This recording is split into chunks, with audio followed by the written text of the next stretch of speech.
syukur ala nikmatillah amma ba'du.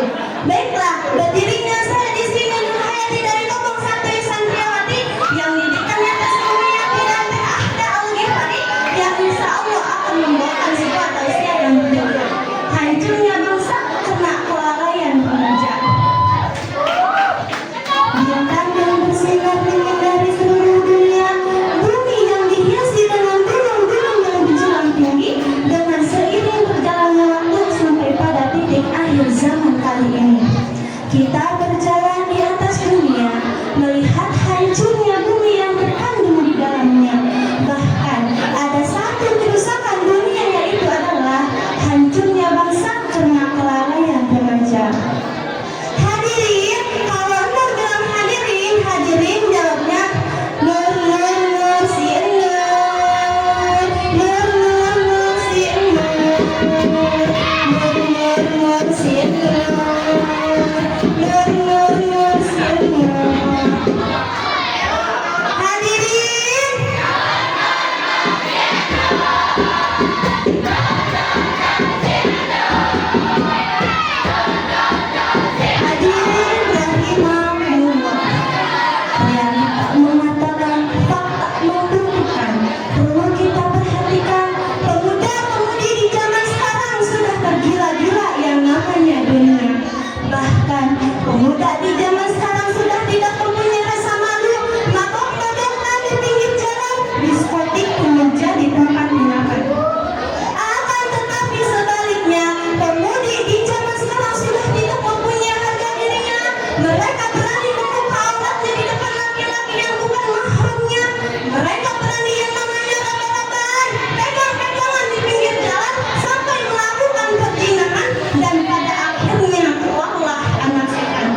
Hadirin rahimahullah. Sudah makin pada yang mengajar sorotan yang membuat mata bersinar. Para sahabat seseorang yang dibuatkan. Setelah jika bukan suara berbicara kita kata pasti merasakan dengan sebenarnya. Karena seseorang kita harus karena wanita hadirin rahimahullah. Wanita adalah satu yang begitu maka aura wanita adalah berhias dengan selalu amal dan selalu diiringi dengan takwa. Dialah wanita soleh. Wanita soleh adalah dalam setiap insan karena ia sangat nakal tapi tak gagap warna putih. Sebagaimana dijelaskan di kitab Riyadhus Shalihin setelah Al-Mar'atu Shalihah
berbicara tentang